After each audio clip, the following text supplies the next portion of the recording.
tuning in. Subscribe if you haven't. So we are back to Mama Liberia, you guys. Other than the food, I know I talk about food all the time. Okay, and I tell you guys come back to Liberia, but we are here with an amazing young lady who is also here from the States. I didn't know she lived in LA. Okay. And she's here because Liberia does have a lot to offer. But we're gonna hear from her. We're gonna talk to her. Okay, just. Hi everyone, my name is Kianya Cole. I'm from Long Beach, California, based in Los Angeles right now. This is my third time back in Liberia. I have a lot of things that I want to get done here. Just like what she's doing, she's very inspiring. So there's a lot of development to be done here in Liberia. It's true. He just hitting. Anyway, so yeah, you heard her, and she's from LA. Well, she lives in LA, but she's a Liberian. Mm-hmm. So you've been here. This is your third time. My third time, okay. Yeah. How do you like it so far?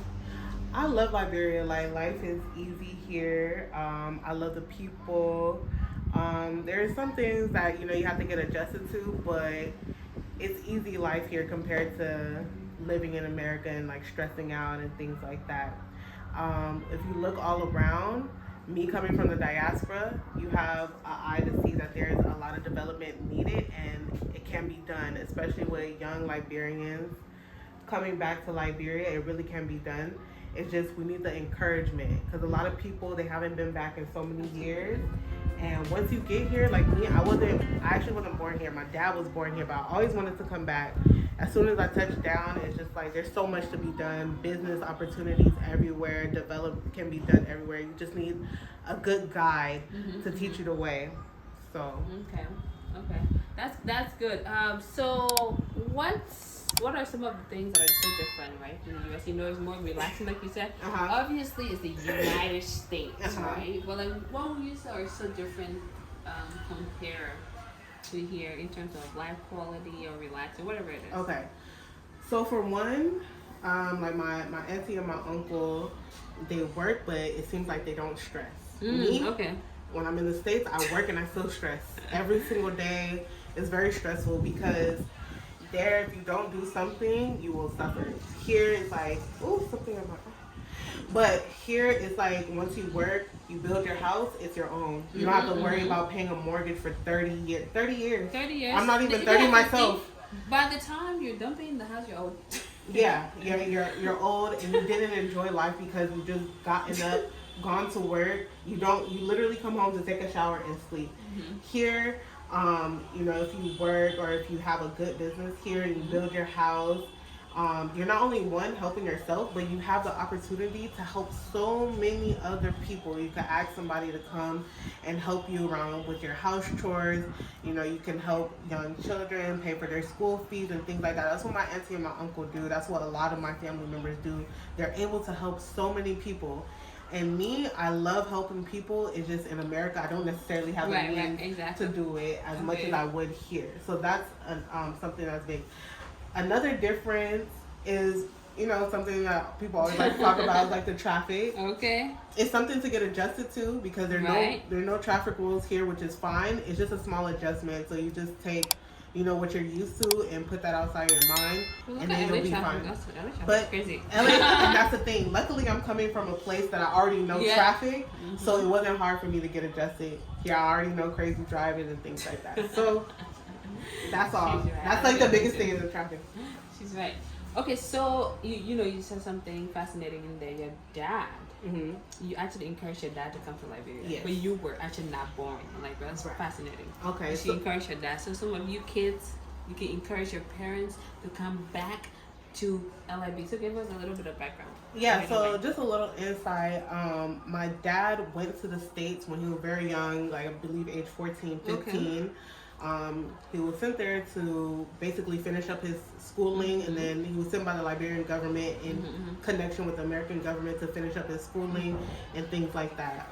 As some of you guys know, we had war here, and that kind of disrupted him being able to come back to Liberia to do what he was set to do. So he ended up staying in America for a really long time. He had me later in life, and when I was young, I always knew my mom was, your dad's Liberian, this and that. So I always know like I'm a Liberian and things like that. Every life lesson he would ever teach me will always lead back to, well, back home, we do it this way. Education is important. He like all the life lessons, and so he would just always talk about Liberia as if I was raised there, how it was when he lived on the farm with his grandma, how it was like how his mom would send him to the store to get this, and he always all stories of Liberia. So then I would start asking like, when are we going to Liberia? He's like, oh, there's no reason for us to go back. Dad, all the time, when are we going to Liberia?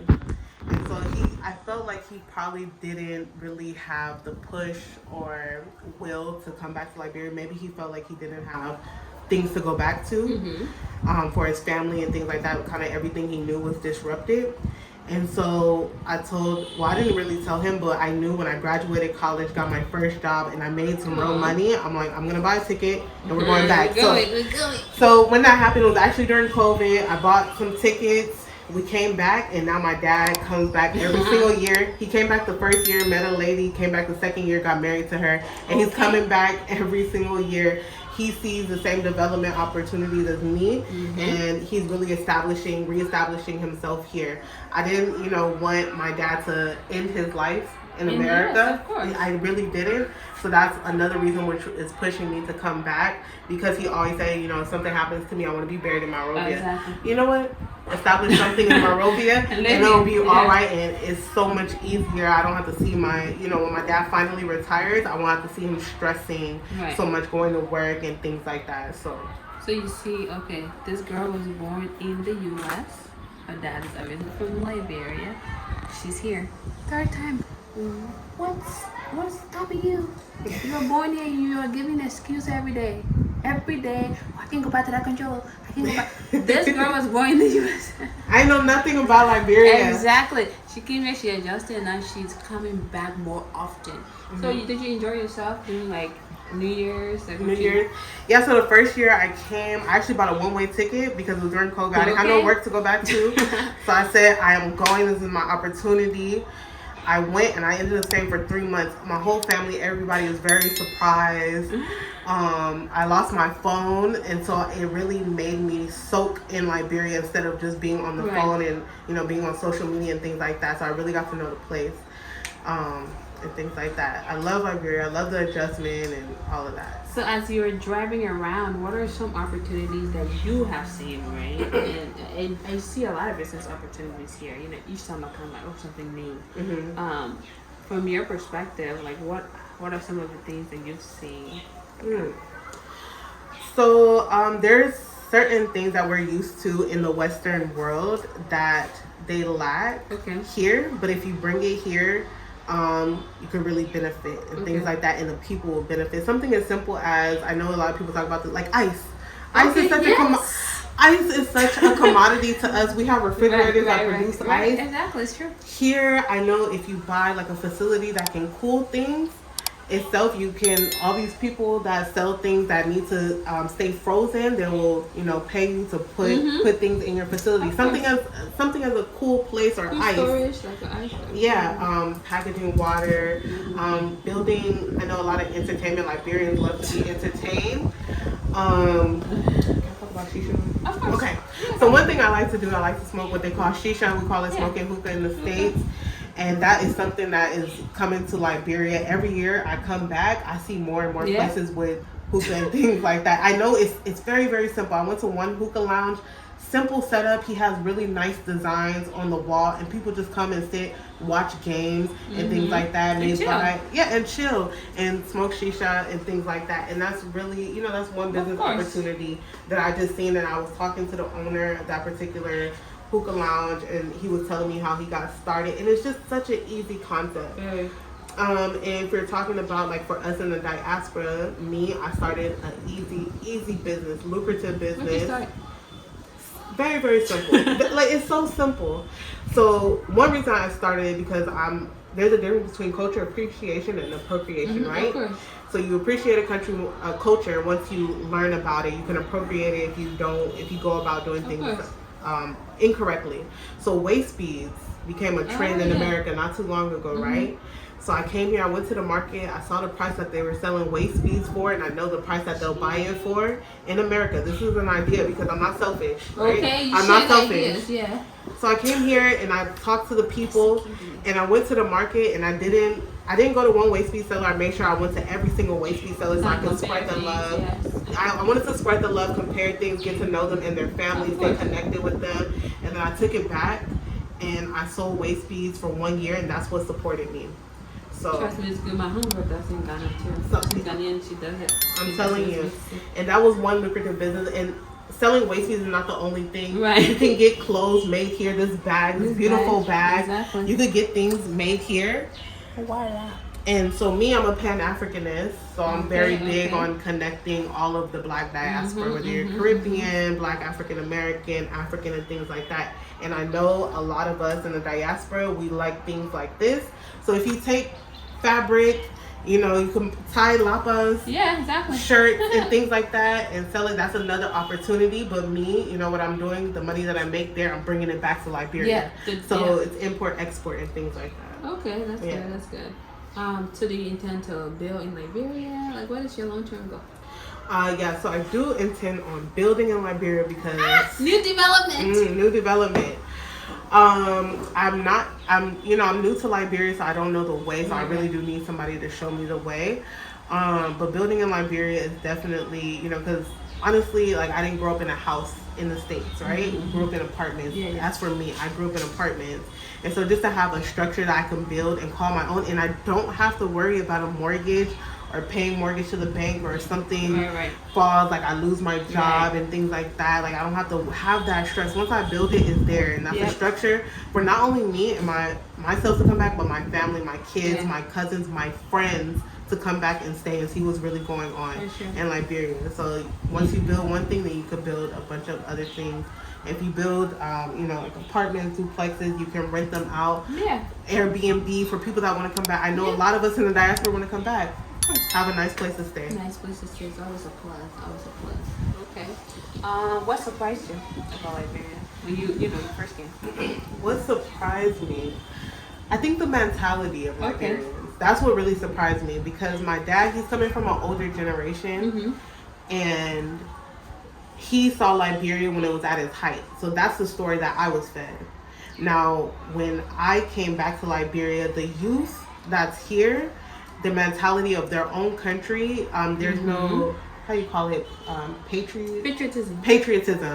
There's no like real patriotism. So it was like really sad to hear young Liberians talking so down on their country, not knowing that literally Liberia was the #1 in Africa, the oldest structured country in Africa, Liberia. You know, we had Hotel Africa, all the representatives from all the, you know, very, very developed. So it's just a mentality of Liberians towards their own country because that's why I know you keep saying us from the diaspora that have that mindset. We have to come back and develop and show Liberians that are living here what can be done. So that's kind of what really shocked me. It was kind of disappointing. And how they talk about the country. And how they talk about the country. But it can change. There's always change. Of course. It can definitely change. What else? I think... Did I miss anything? What do I like to do for fun? What do you like to do for fun at LIB? People want to know. When you're young. And even old folks want to know too. Yeah, so that's one thing about Liberia. You can always find something to do any day of the week. So even, you know, the traffic may stress you out. It's okay. I'm used to the traffic. I live in LA. She lives in LA as well. So, but there's always entertainment here. There's things to do. There's really nice resorts, like very beautiful places, beautiful landscapes, waterfalls, and ocean. Like Liberia has its placed very nicely. It's like it's a rainforest, and there's rivers, and there's ocean. And you can plant anything. Like just Liberia is beautiful itself. So entertainment and going to see the beauty. I love natural beauty and things like that. What have you visited so far? Where have I been? I went to Limbasa. That's where I've been. Okay. And I think Limbasa is just very nice. It's the best resort I've ever been to. Even though I live in California, and California they say is one of the most beautiful places in America. It is beautiful, but Liberia has a lot of benefits. You see, there you go. There you have it. You can Yeah, and really enjoy it. Okay, Really that's good. That's good. So you intend to come back and do more? Yeah, absolutely. Okay, that's good. That's good. Yeah. Well, I look forward to seeing her, and you heard it from her. Okay, she was not born in LIB, but she's a Liberian. She came back. She's not talking bad thing about her country. She's not talking bad thing about her country. Just put it in there. Anyway, it's a wrap. It has been good talking to you, girl. And I look forward to, working with you, connecting more with you, and getting stuff done. We gotta encourage. Yeah. We really gotta